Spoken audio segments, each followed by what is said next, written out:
जी ने मोहम्मद अली मिर्जा साहब के हवाले से एक रिसेंटली हैपनिंग है, क्या राय है उन्होंने खोसा की? इंजीनियर साहब की मैं बहुत रिस्पेक्ट करता हूँ उनके काम के हवाले से, जो उनकी मजहबी साइड है ना, जितना उनका नॉलेज है, ऑब्वियसली कोई इंसान इतना इल्म वाला हो तो उसकी रिस्पेक्ट बनती है। और जो उन्होंने अपना उनका जो एक एरिया था कि बाबों वाला और ये शिर्क वाली साइड के, खैर जो भी वो एरिया है, उस हवाले से बहुत रिस्पेक्ट है उनकी।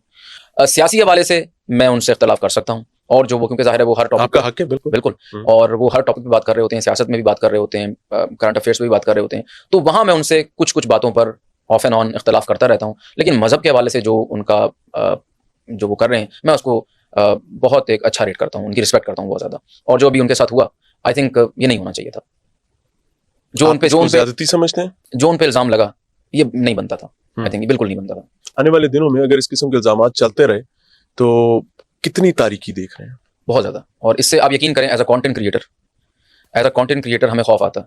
हम इस तरफ बात नहीं कर सकते। हमें बात करने से पहले 100 दफ़ा सोचना पड़ता है कि आपकी बात को कौन किस तरह से लेगा, क्योंकि आवाम है ना, कोई कुछ भी कह सकता है। आप ये भी मैं आपको बताऊं, मैंने बताया नहीं है कभी कि मुझे थ्रेट्स आ चुकी हैं। लिटरली? बिल्कुल, मुझे डेथ थ्रेट्स मैसेजेस में आ चुकी हैं।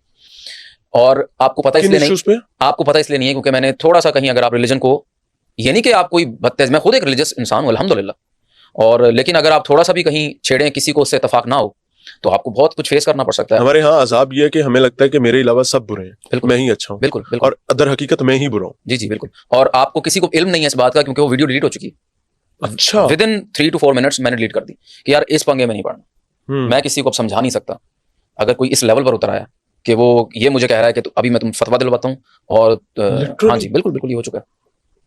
अब हालांकि ना मेरी कोई नियत, ना ही कोई इस तरह की चीज मैंने की, बट ये है कि इंसान किसी तरह भी सोच सकता है। अल्लाह गफूरुर रहीम, और अल्लाह ताला मेरी और आपकी सोच जहाँ खत्म होती है वहां से अल्लाह का निजाम शुरू होता है। बेशक। उन्हें लिखो सा एक बात याद रखिएगा कि जो अल्लाह के डोमेन में घुसकर खराबी करने की कोशिश करेगा तो रब उसको माफ नहीं करेगा। बहरहाल we all are human beings in Muslims, और इस पर हमारा फख्र है। मेरे ख्याल से अगर मुझसे पूछा जाए मेरा सबसे बड़ा एजाज क्या है, तो मैं समझूंगा मोहम्मद अरबी सल्लल्लाहु अलैहि वसल्लम का उम्मती होना। बेशक, इससे बड़ा कोई एजाज नहीं, कोई शक नहीं। अल्हम्दुलिल्लाह।